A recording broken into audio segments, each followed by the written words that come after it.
राजस्थान सरकार के पूर्व मुख्यमंत्री आदरणीय अशोक जी गहलोत साहब, प्रदेश कांग्रेस कमेटी के अध्यक्ष और मेरे पिता से बड़े नज़दीकी संबंध रहे उनके, जब वो पहली बार एमएलए जीत कर आए थे 2000 में, गोविंद सिंह जी डोटासरा साहब, प्रतिपक्ष के नेता व पूर्व मंत्री टीकाराम जी जूली जी, जिन्होंने अपनी छाप एक मंत्री के रूप में विधानसभा के अंदर छोड़ी, और अभी उनका आप प्रतिपक्ष के रूप में जलवा देखते हैं कि कांग्रेस की बात किस तरीके से सदन में रखते हैं।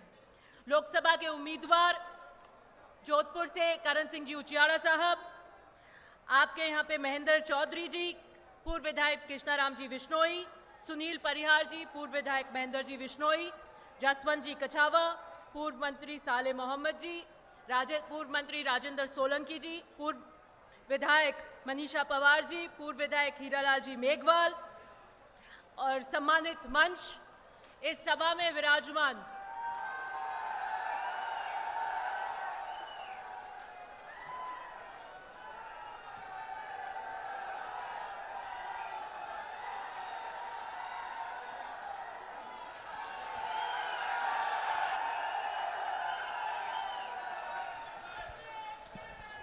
प्रदेश कांग्रेस कमेटी हमारे बीच हमारे पूर्व उप मुख्यमंत्री सचिन पायलट जी आ गए हैं, उनका बहुत बहुत स्वागत। प्रदेश कांग्रेस कमेटी के पूर्व अध्यक्ष व महासचिव कांग्रेस सचिन पायलट जी, वह सभा में विराजमान पितातुल्य बुजुर्गगण, युवा साथियों, माताओं और बहनों, जिस भारी संख्या, जोश और उत्साह के साथ आज की यह भीड़ बता रही है कि जोधपुर लोकसभा के अंदर सूरज अब कहां से उगने वाला है। मैं आपके इस जोश और उत्साह को सलाम करती हूं, लेकिन आने वाली 26 तारीख को आपका यह जोश और उत्साह किसानों के लिए वोट में तब्दील होकर कांग्रेस के हाथ पर करण सिंह जी को वोट देकर पड़ना चाहिए। 5 साल के कांग्रेस के इस कार्यकाल के अंदर मैं गर्व से यह बात कह सकती हूं, एक विधायक के रूप में, जब मैंने 5 साल काम किया तो यह किसानों का राज था, यह गरीब का राज था, यह आम का व्यक्ति का राज था, यह पिछड़े का राज था, यह महिलाओं का राज था। और अब क्या हो रहा है? ग्रामीण परिवेश के लोग आए हुए हैं, क्या हालत किसानों की 4 महीनों में हो गई है। थाना अधिकारी 4-4 जीप की फोर्स लेकर एक गरीब किसान के ट्रांसफार्मर उतारते हैं। क्या हालत बदले की राजनीति के साथ में किसान की, गरीब की करी जा रही है। थाना अधिकारी का क्या काम होता है? लॉ एंड ऑर्डर, कानून व्यवस्था को बनाए रखने का। थाना अधिकारियों के यह काम नहीं है कि नेताओं के इशारों पर बदले की राजनीति से गरीब किसान की खेती जल जाए, उन ट्रांसफार्मरों को उतार कर लेकर आए। डंके की चोट पर हमारे निर्देश थे।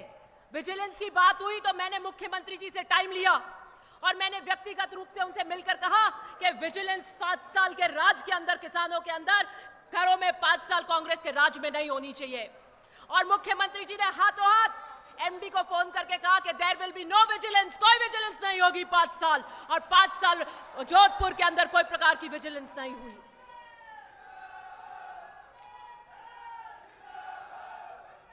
करण सिंह जी आपके बीच में 20 साल से संघर्षरत हैं।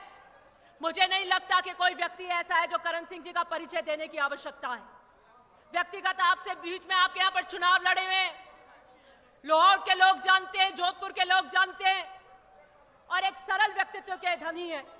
मुझे लगता है अगर आप हिंदुस्तान की सर्वोच्च पंचायत में करण सिंह जी को कांग्रेस के हाथ पर जिताकर भेजेंगे तो जोधपुर जो राजनीतिक चेतना का केंद्र रहा है उसे चमका के रख देंगे।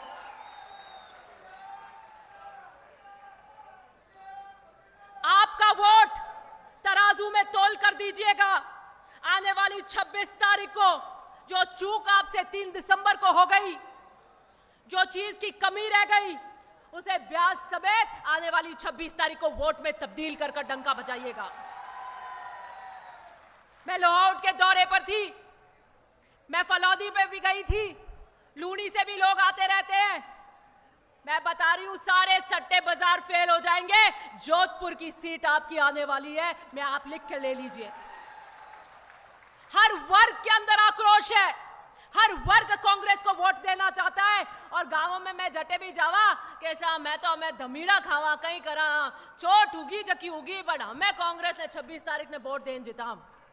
आने वाली 26 तारीख ने हटके जोरू वोट दीजो, मशीना मत भांग दीजो, वोटिंग स्लो हो जाए।